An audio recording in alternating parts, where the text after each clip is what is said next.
Hello and welcome to the Next 100 Days podcast. My name is Graham Arrowsmith. And my name's Kevin Appleby. So, Graham, we've got an influencer on the show. We do. Sedge Beswick. And what a fantastic northern name that really is. Sedge Beswick, welcome to the Next 100 Days podcast.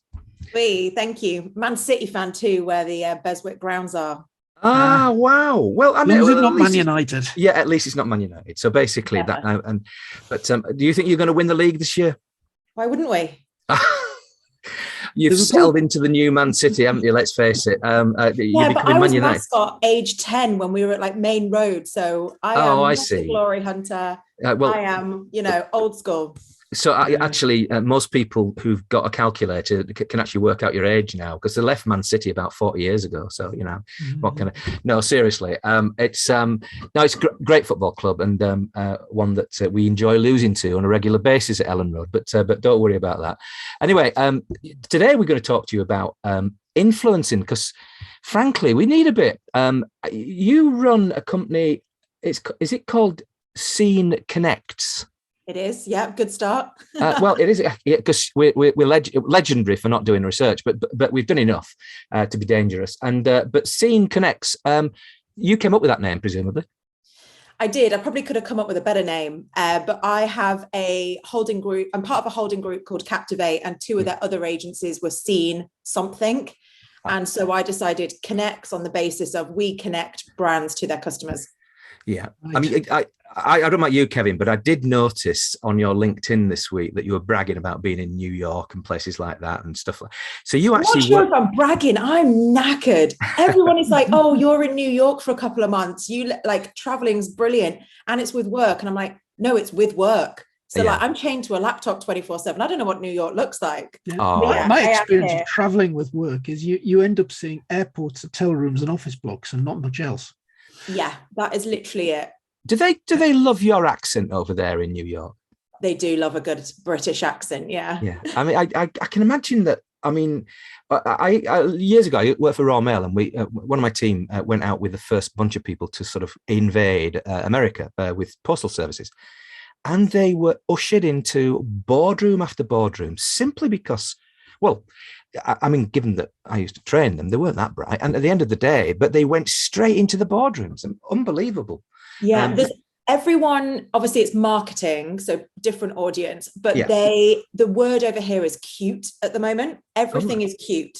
Oh, right. So, and I keep getting told, oh my God, your accent's so cute.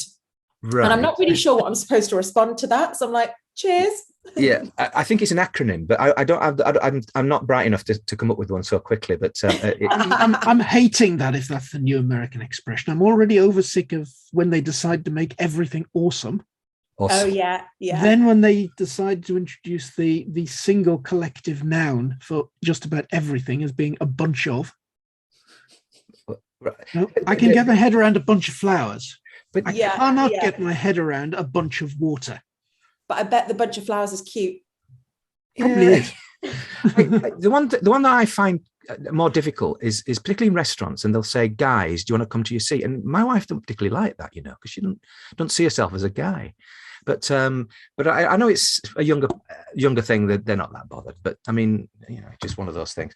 Anyway, let's get back to the important thing, which is celebrity and influencing. What brought you into this world? So do you know what?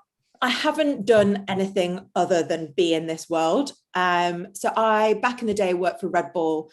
And actually I saw a meme literally yesterday, which one of my mates sent me. And it was the Red Bull can with the car with the massive can on the back. And it said, marketing used to be drive around and just hope someone sees you and maybe that'll do something. And now everyone cares about return on investment and what your click-throughs and what your sales and your average basket were. And she was like, this is literally your life in a meme. And I was like, yeah, it is. But my job back then, and I was 18, and when I did it for 3 years, was literally driving around that can and making sure the right people had a can of Red Bull in their hand at the right time. Wow. And I'm quite into my rock music. So for me, I'd be like, right, let's go to Rock City in Nottingham. We'll make sure that enter Shikari or Don Broco.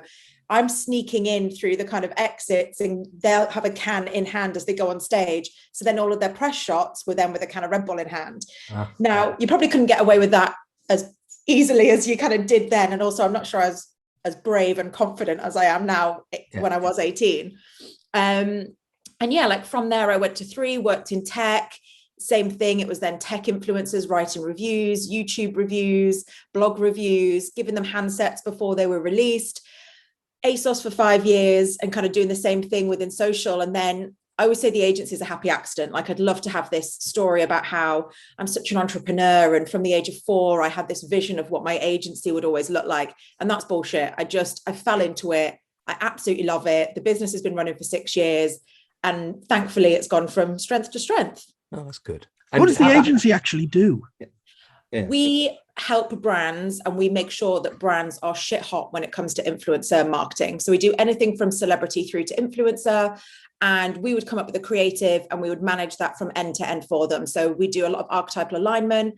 So you wouldn't see a kind of Scott Disick vibe where he's in his kitchen holding something going, this looks great. I use this, powder to make me bulk up.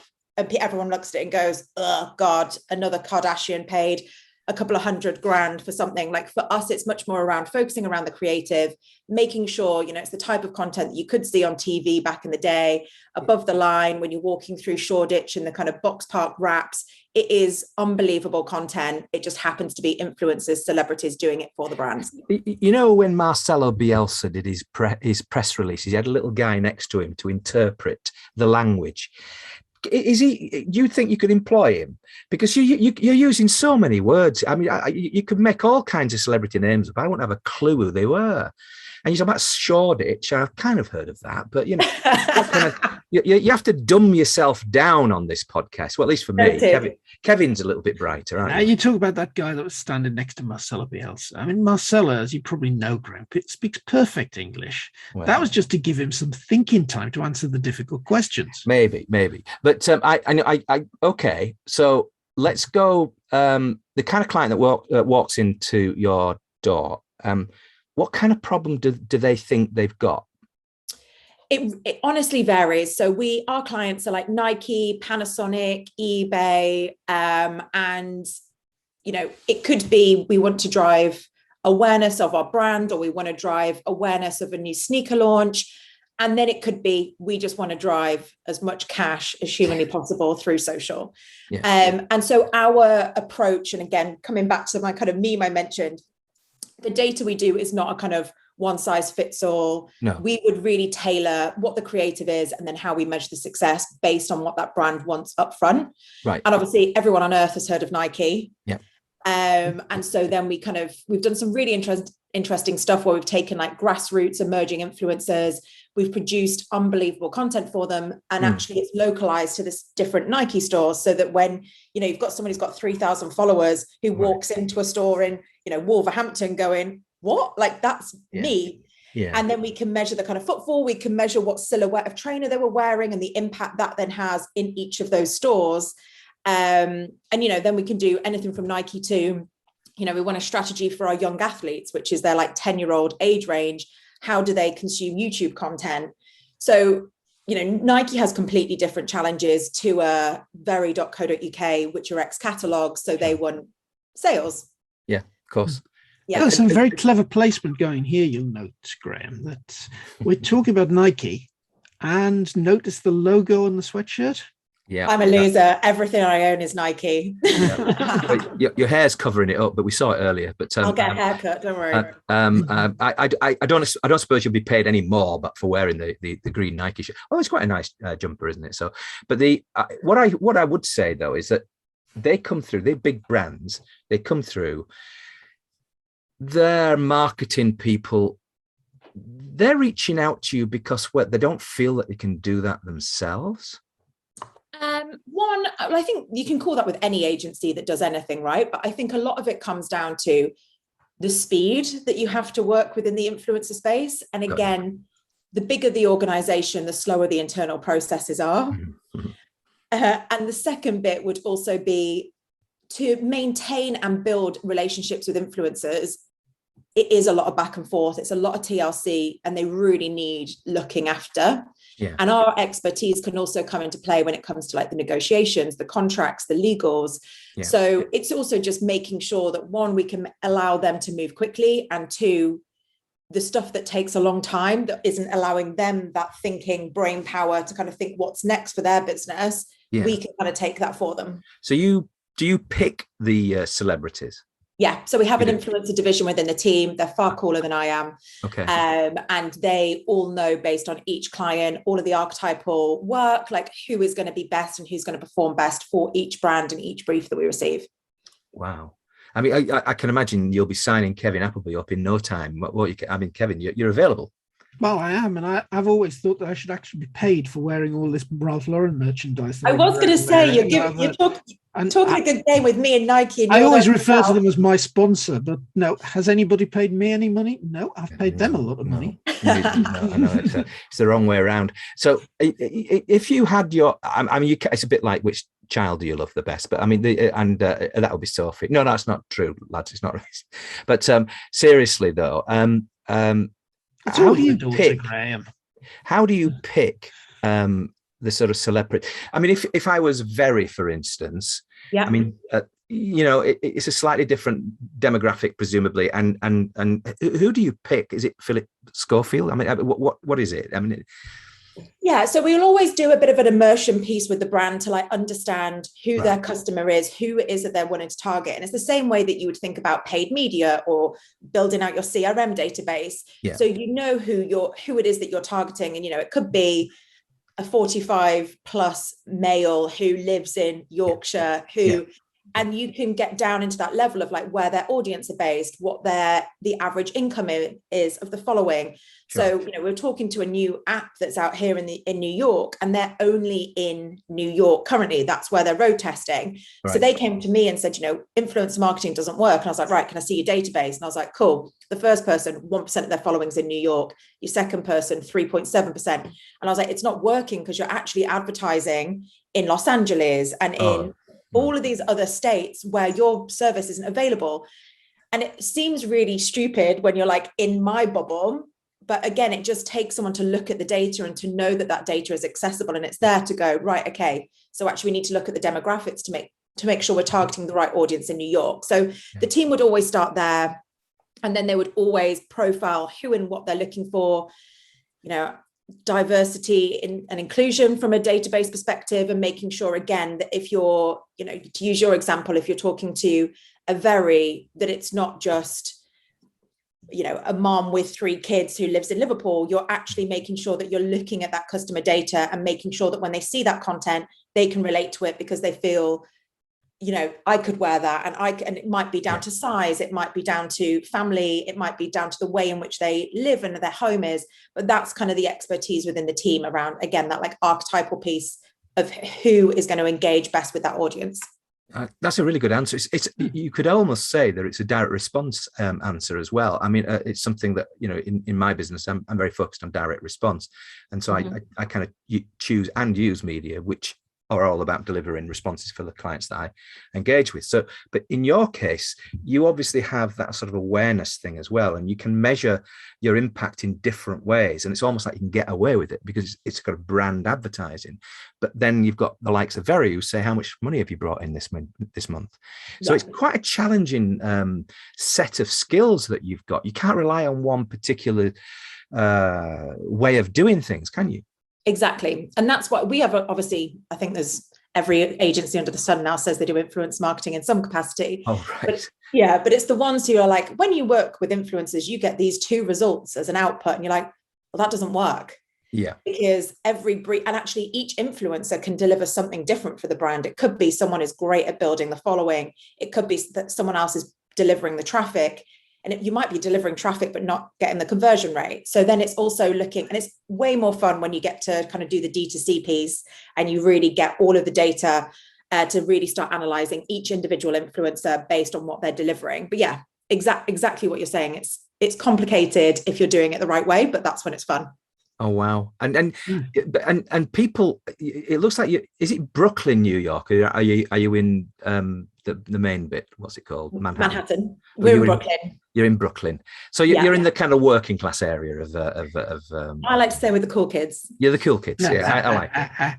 No, it's. No, Graham, there's something coming over to me here that I've noticed generally through the world of marketing. Oh, perhaps the last couple of years. Now, go back a while, there were digital marketers. Mm-hmm. Digital marketers tended to do everything.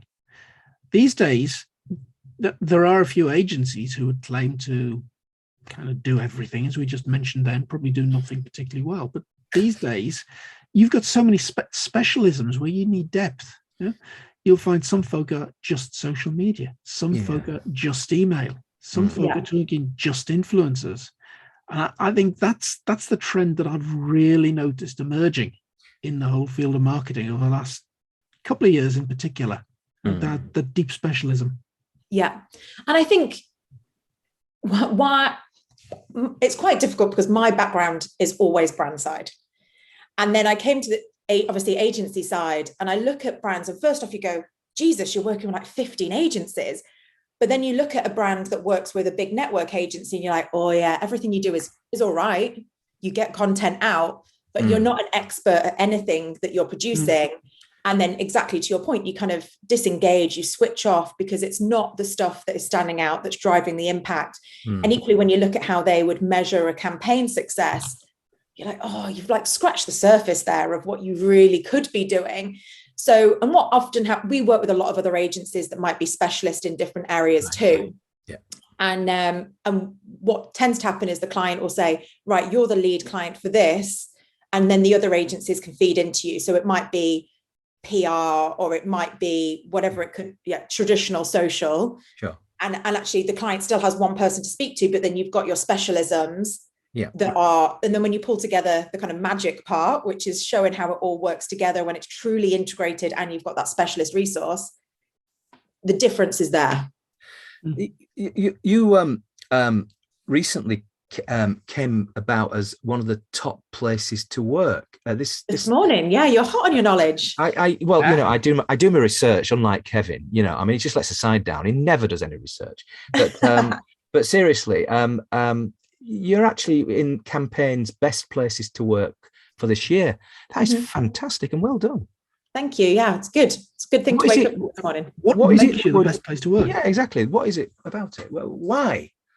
Well, I guess the team will probably be better because I'm probably biased. But I mean, I hate this phrase, but culturally the business is brilliant and it is the thing that I am proudest of. And the team are incredibly talented, but also we have quite a good retention program where we want to train people, develop them, everything that's going on with the Great Resignation. The team have been looked after recently in a way that just I've never heard happen at other agencies, because it's still independent enough that you can make a big impact and kind of put the employees first. And they when care. You say the Great Resignation, Sedge, what are you talking about? The Vice President's office, or are you talking about something else? No, just with post-COVID when everyone's handed in their notice. Oh, that's what you're on. Sorry. Yeah. And so it's making sure that the team are looked after, that they can see that there's a future at Connects, that there is, places for them to grow, and that we're not just going to keep, the bigger we get, we're not just going to keep hiring above them and stunt their growth. Got you. We're encouraging and pushing them to kind of be the best in the industry that they possibly can be. The team are all really entrepreneurial. I think one of the girls has got her own crochet business, which is incredibly niche, but is doing brilliantly. Someone else customizes sneakers. And that's also the stuff where you're in the office and you're just learning so much random stuff from the team. So I always say it's very cheesy, and I lived in Hong Kong for a bit, which is where this kind of phrase came from. But we work hard and we play hard too. We have a lot of fun, and we work with good clients that they want to be able to be in the pub with their mate and go, God, did you see what I just did for eBay this week? It's a fantastic world that you're living in, and that it must be very difficult for you to put down roots anywhere. Is it just that you're quite happy to be here one minute and back in sort of Blighty the next? What is it about you that enables you to do that? Just lift yourself up and go work somewhere else? Yeah, I spend most of my time in London. Right. So I've done like 2 months now. I'm coming to the end of the trip. I fly back tomorrow. We've launched in Australia, and I'm like, I don't need to go to Sydney. That's a long flight. Someone else could do that one. But equally, like, I think this is actually a benefit to COVID. Remote working is remote working, and everyone is used to it, and everyone respects it. And it's quite tricky here when you wake up at like 6:30 and you're like, fuck me, 400 emails, and then it's all the spam as well that you get. So you feel quite overwhelmed when you immediately wake up, and then you obviously jump into your day. But equally, like, it doesn't faze me in the slightest. Both my parents, when, like, my dad works in the Far East 6-7 months of the year. My mum used to be in London from Shropshire a couple of days a week. So it's just, for me, it doesn't feel, it's just natural. That's the good word. Yeah. But obviously though, you've still taken that sort of ability to be pan global, and you've brought something about the cultures maybe that you live in to sort of bear in the London office and to the New York office, etc. So there's something good about what you're learning and sharing. Is it your bubbly spirit? Because that's it comes across in spades. You seem such a happy young lady. I am probably a bit overly enthusiastic about everything. No, well, that's good. I'd rather you that way than not. Yeah, but, And your clients will warm to that as well, won't they? Yeah, and we've got really good relationships with, and the team are all quite similar in different ways. You've obviously got introverts, extroverts, you've got right brain, left brain, but everyone, and I always say this, like, what we do, we're not, brain surgeons. So you should be able to chat to someone and just have a good chat, build up a relationship, and it should be fun. It shouldn't be stressful and chaotic, and you should enjoy your job and your clients. Do you bring people in? For instance, we've had other people on the show, Americans and Brits and all kinds of other people who've talked about influencers. Being influential, and part and parcel of their pitch is write a book, effectively. So I don't know if that's part of your pitch to people who you need to get more influential. Is that part of your thinking, or do you just leave that for other people? We leave that to kind of the experts. I would say though, like most of our leads from a business perspective come through LinkedIn. Okay. And that comes from LinkedIn because, and I guess it's the same question in a slightly different way, like connects, knows its stuff. We make sure that we're not protective of our knowledge, where we just want everyone to be doing a better space in this place. And, I often refer to influence marketing as Disneyland, because people are being paid all sorts and you're still trying to make sure that people are compliant with various different regulations.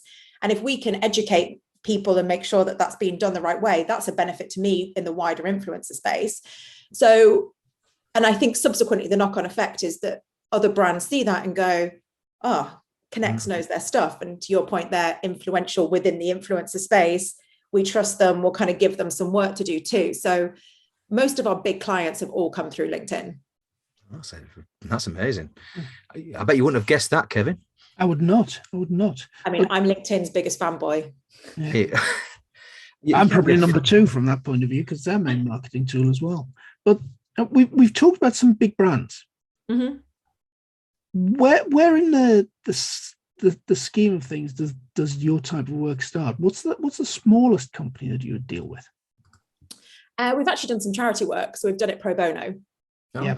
And it's the stuff the team and myself all enjoy the most, because it gives you kind of get to close your laptop at the end of the day and go, that's what we did. Yeah. So we probably my favorite one was obviously at the start of the pandemic.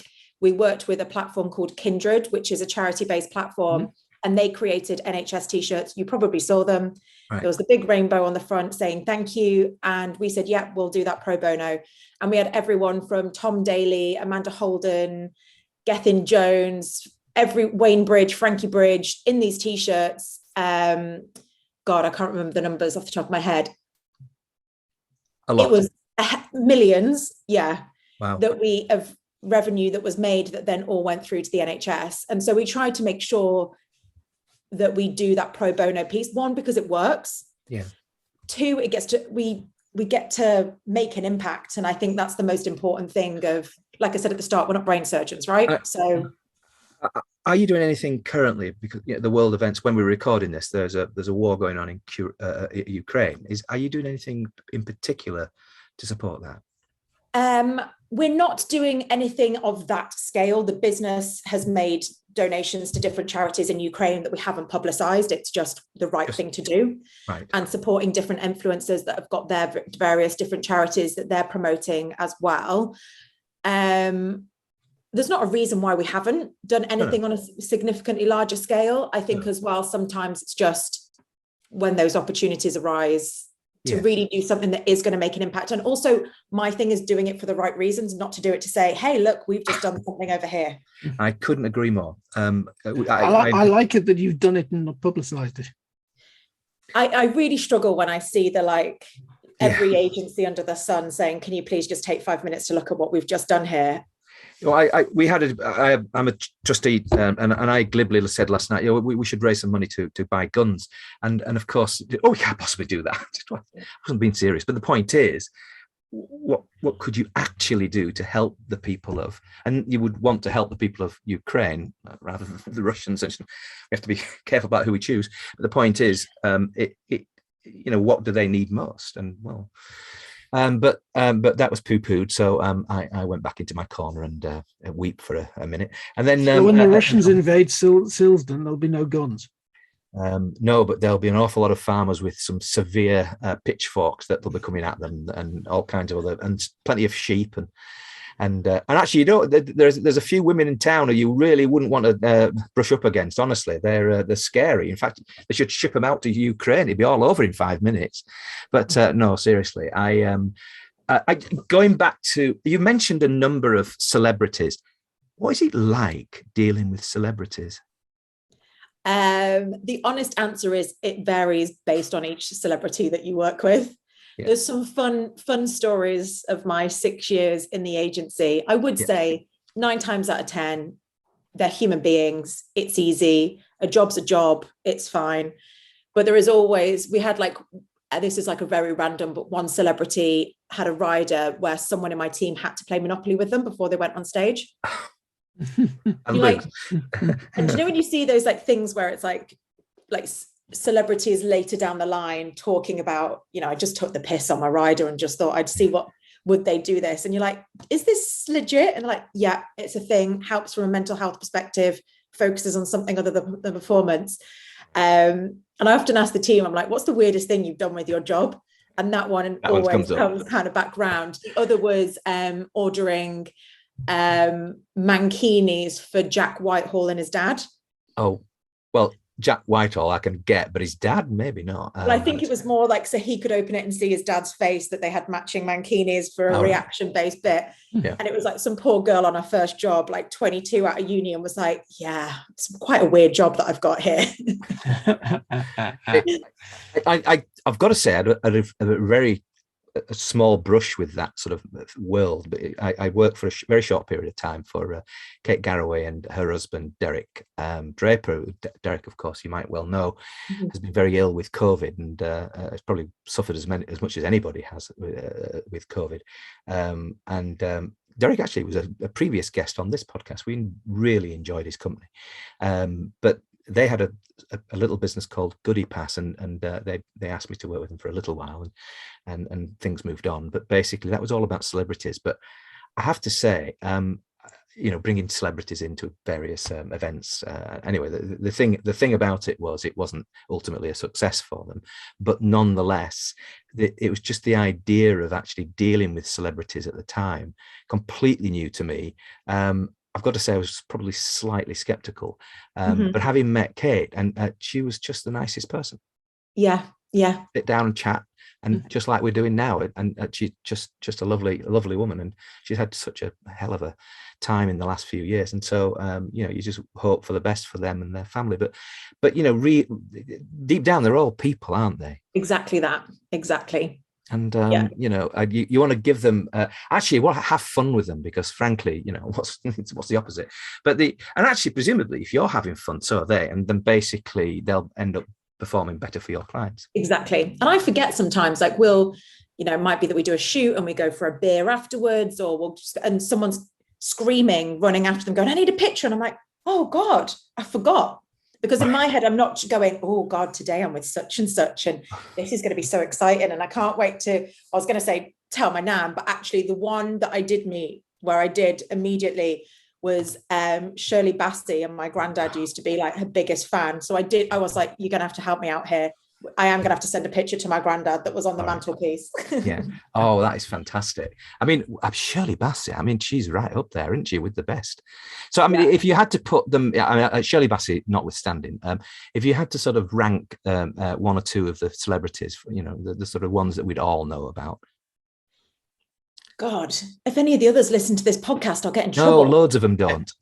Yeah, Shirley Bassey was good because it's just one you can say to anyone. Like Pierce Brosnan goes into that category as well. Yeah, sure. Wow.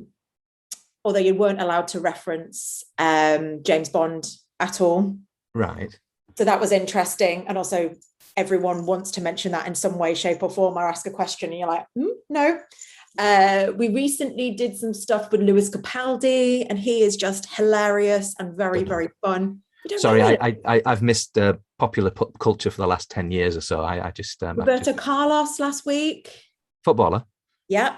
Oh yeah, I know him. Yeah. There you go. So yeah, very broad. Yes. Well, wow. I mean, I've got to say, you have such an interesting life. But you know, you're going back to London. What's going to characterize the next few weeks for you in London? Good question.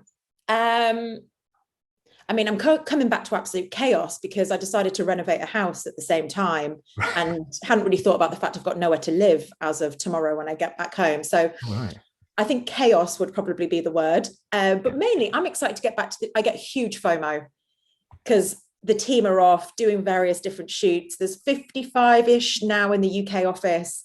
So I'm desperate to just see everyone, get a bit of an update on kind of how the UK arm of the business has gone, because I've been solely focused obviously on the US. We've got a ton of recruitment to do, and the recruitment is mental at the moment. It is the hardest part of my job.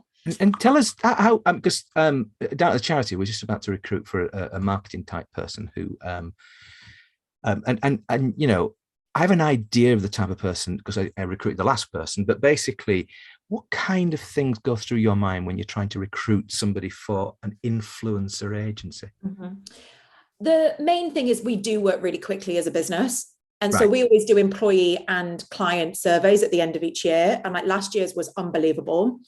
But the thing that comes out on both is like, you know, name connects in 3 weeks as an employee. And it's like fast paced, really quick. And then also from a client's perspective, it's like, we love that we want, you know, last year we received 2 briefs for Black Friday on Black Friday. Oh. And you're like, huh? Like, surely you've all known that Black Friday is coming, but we're like, right, we've got this, we'll make it work.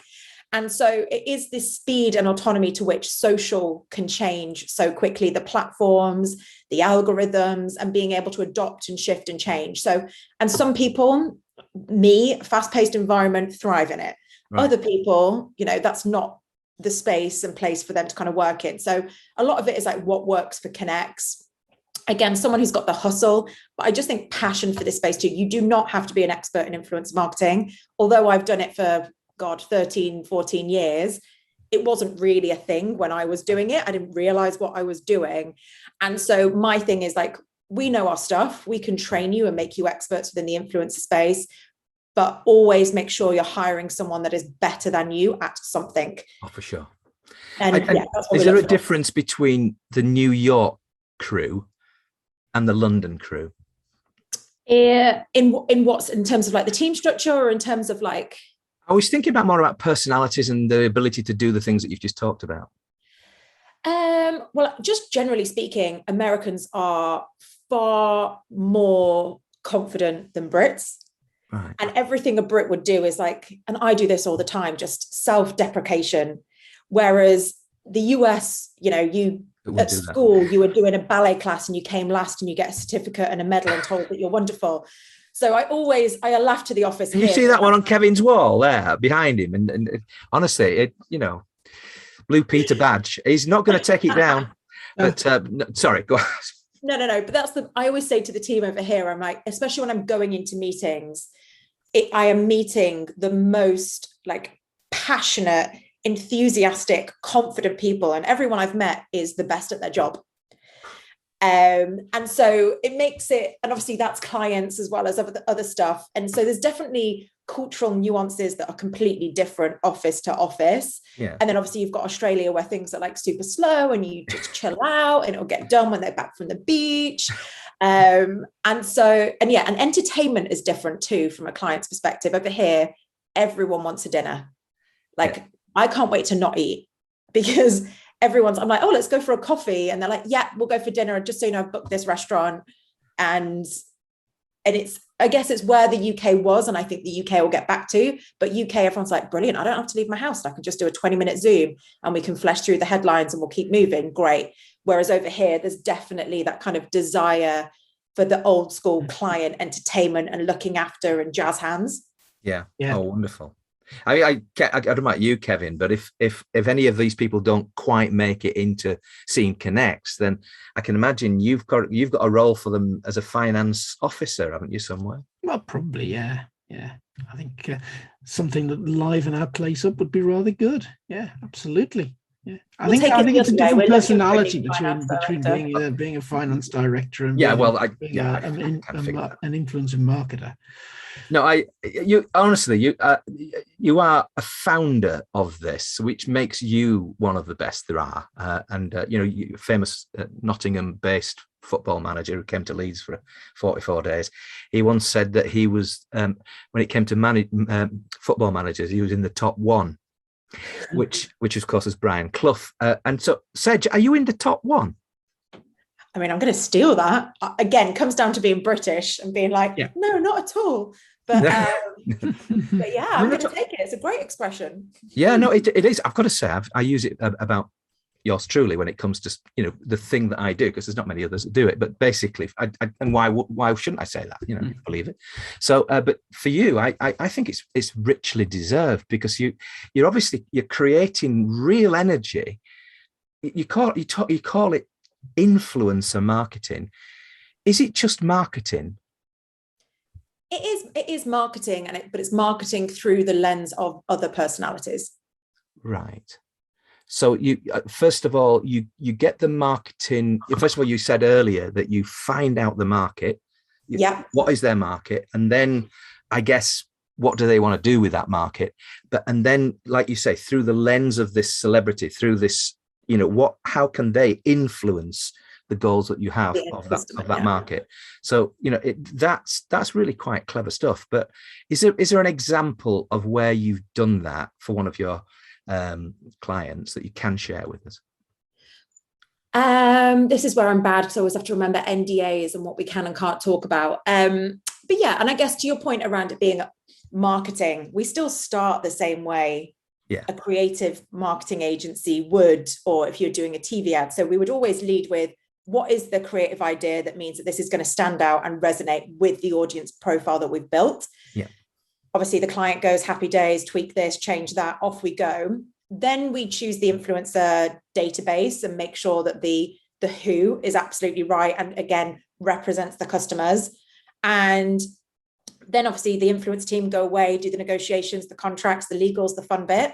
And then each influencer will get over the overarching creative brief. Each individual influencer will get their own, so that again, it isn't the kind of here's a pen, isn't this great? It feels personal. It feels tailored to them, their interest points, their passion points, who their audience is. And then that content gets executed. We also have a production team. So when you work with a celebrity, Roberto Carlos isn't famous because he's built an Instagram following. He's a footballer. He needs a production team to make sure that content is credible and that it is exactly what is in the brief. He needs that support. So we've got the studio team that can often plug in. That content gets distributed across whatever their lead channel is, whether that's Twitch, whether it's TikTok, YouTube. We then amplify that content so we can put paid media spend behind it and make sure it's targeted again to the right person that you want to see.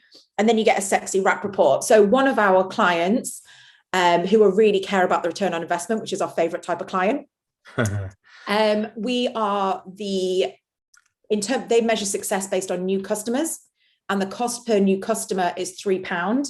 And that is the best performing channel for them. The second best is paid media, which is £3.40, and CRM is third. Right. So in terms of kind of showing off what we do and that it works and that it's bringing in that new customer base, sure, that is exactly, that process kind of does its thing. And I would say, from my limited knowledge as well, I would say that's great. That is absolutely fantastic, and you should always be keeping some score in terms of the way in which you're bringing people in. But I'd also have another column a bit further along that says, after 3 years, how many of them are still with you? And what are they actually bringing in? It's what Dan Kennedy talked about as the future bank. That the first bank is that they spend 50 quid or something, but so you can spend 50 quid or even more just to get them, because actually the future bank, how much they're going to spend over the next so many years, is 3,000 quid. And so you think, well, that you're not going to produce, so you can afford to spend more money to acquire these people. But it'd be interesting to see how well your acquired customers compare to other channels. Presumably, actually, assuming that the celebrity sticks around, they'll probably do quite well. Yeah. And with that client in year 2, 87% of those new customers were still purchasing with them. Wow. And the average basket value was just shy of 50% against the business average. Yeah. Wow. So we do measure against that. All right. Sorry. I'm teaching my granny to suck eggs, but you're not my granny. No, but it's funny because some clients will go, oh, can you come and do this one campaign? And then 6 months later, they might be, oh, can you come and do this campaign? Yeah. And actually, with influencer marketing, you're better off doing it on an always on basis. Yes, there'll be campaign peaks, but you're using those influencers to constantly remind and drive awareness of your new products, or so my favorite stat is that you have to see a piece of content in the UK 11.4 times before you convert. Right. So if you do that, any marketing once, right, you're like, oh, actually, I'll go back and I'll purchase from that brand. And then you forget. Yeah. But actually constantly building the trust and the confidence over time and having that ticker of content from influencers, from social, from paid, is only going to do exactly what you just said in kind of keeping that return base. Understand. 1.4 times. That's an interesting stat. It's Nielsen. A bit more than your 3 emails, Graham. Well, it's not. I wouldn't do 3 emails. I'm doing a campaign for a company at the moment to. I'm sure they'll allow me to say, actually, because she's going to be a podcast guest very soon anyway. And their strapline is, "We print buildings." And they're absolutely fabulous. And they're raising money left, right, and centre. But the point being is that she's, I don't know about your age, give or take. I don't know, guess at your age, but basically. Go on. How old do you think I am? Oh, I don't know. 30 something. But I have no idea. I have no idea, but I really don't want to, because that could have been a really fun part. Yeah, it could have been. It's a classic one that Graham puts his foot in. Yeah, well, I've told him off for trying to guess ladies' ages. Well, yeah, no, I know, but I think there's a 3 in front of it. That's all I would say. But anyway, and I think the same as with her. But genuinely, I think she's got a very good chance of being a billionaire before she's 50. Incredible. Because they're literally printing houses, and it is an awesome product. But yes, I'm helping them with a series of mails and an insert campaign and so forth. So it's not your league, but actually thinking about the sort of celebrity who could help with that, I don't know.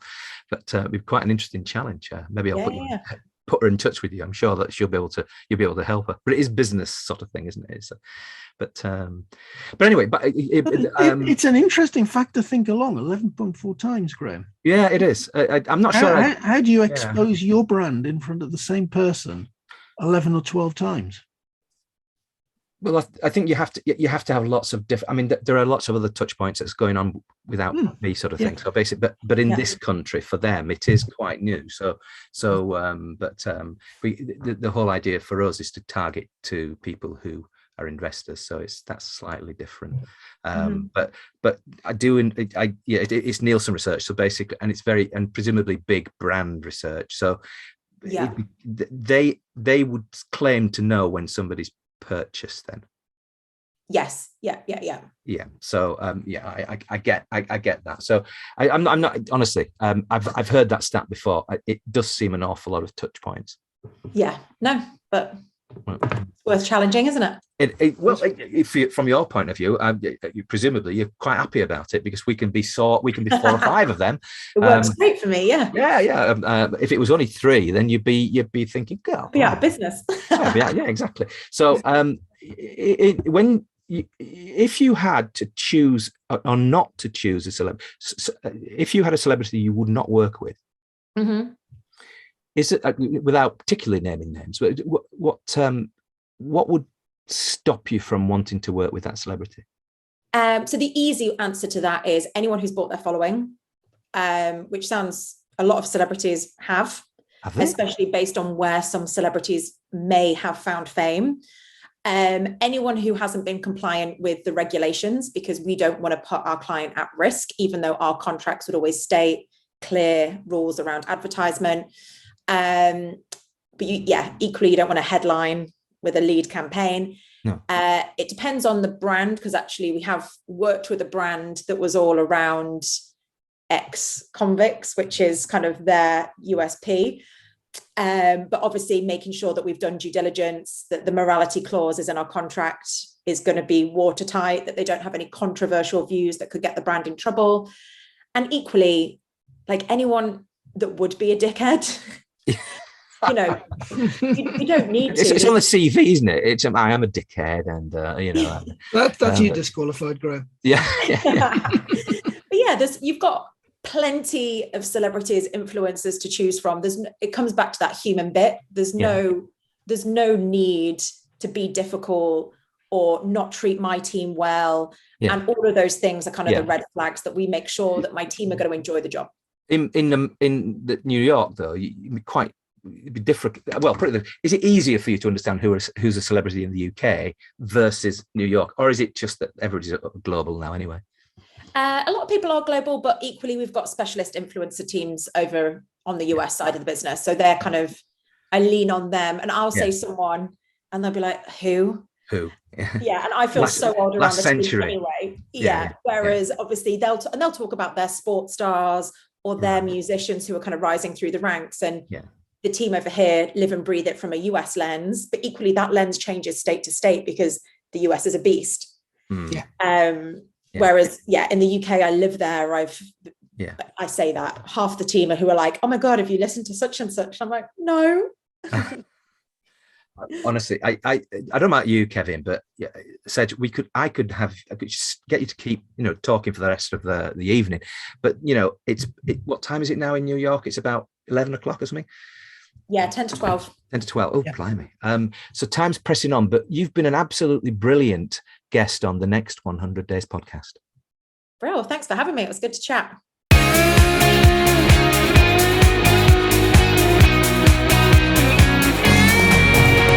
So that was a trip into a whole different world, Graham. Yeah, I don't think we've really had an agency head on the podcast for such a long time. I mean, we've had different agency heads, but in that advertising agency type market. But boy, Sedge was just on fire.